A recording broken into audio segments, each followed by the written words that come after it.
চল বোন, তুই আর আমি তো একটুখানি ঘুরে আসি। এই দেখ দাদা, ওরা কি খাচ্ছে। এটা জেলি, তুমি খাবে? দেব না তোকে। দাদা আমি জেলি খাবো, তুই কিনে দে না। আমার কাছে তো অল্প টাকা আছে বোন, এই টাকাতে তো জেলি হবে না। দেখি কি করা যায়। না দাদা, আমাকে কিনে দিতেই হবে, আমি জেলি খাবো। দাঁড়া দেখছি। আঙ্কেলটা আন্টিটাকে ফুল দিচ্ছে, কিন্তু আন্টিটা তো নিল না। এমা, আন্টিটা তো নিল না, চলে যাচ্ছে। আঙ্কেলটা ফুলটা নিয়ে কি করবে? এ কি, ডাস্টবিনে ফেলে দিয়ে চলে গেল তো। চল আমরা ওই ফুলটা নিই, ওই ফুলটা আমাদের কাজে আসবে। চল।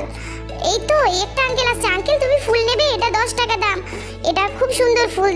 দে বেটা, এই ফুলটা 10 টাকা দাম, এই নে। চল বোন, আমরা এটা অরেঞ্জ কিনে নিয়ে বাড়ি ফিরি।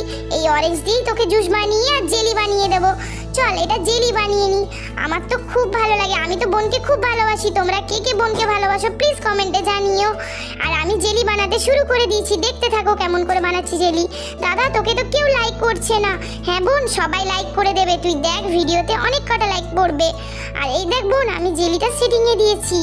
জেলিটা সেটিং হওয়ার পর কেমনটা লাগছে দেখ। এই দেখ খুব সুন্দর লাগছে। জেলিটা তুই খাবি? জেলিটা খেয়ে দেখ কেমন হয়েছে। দেখি কেমন হয়েছে।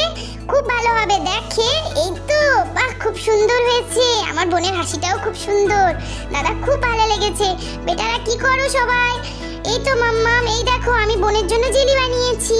বোন খেয়েছে, খুব ভালো লেগেছে। থ্যাংক ইউ মাম্মাম, এটা খুব ভালো হয়েছে। তোমরা খুব ভালো থেকো।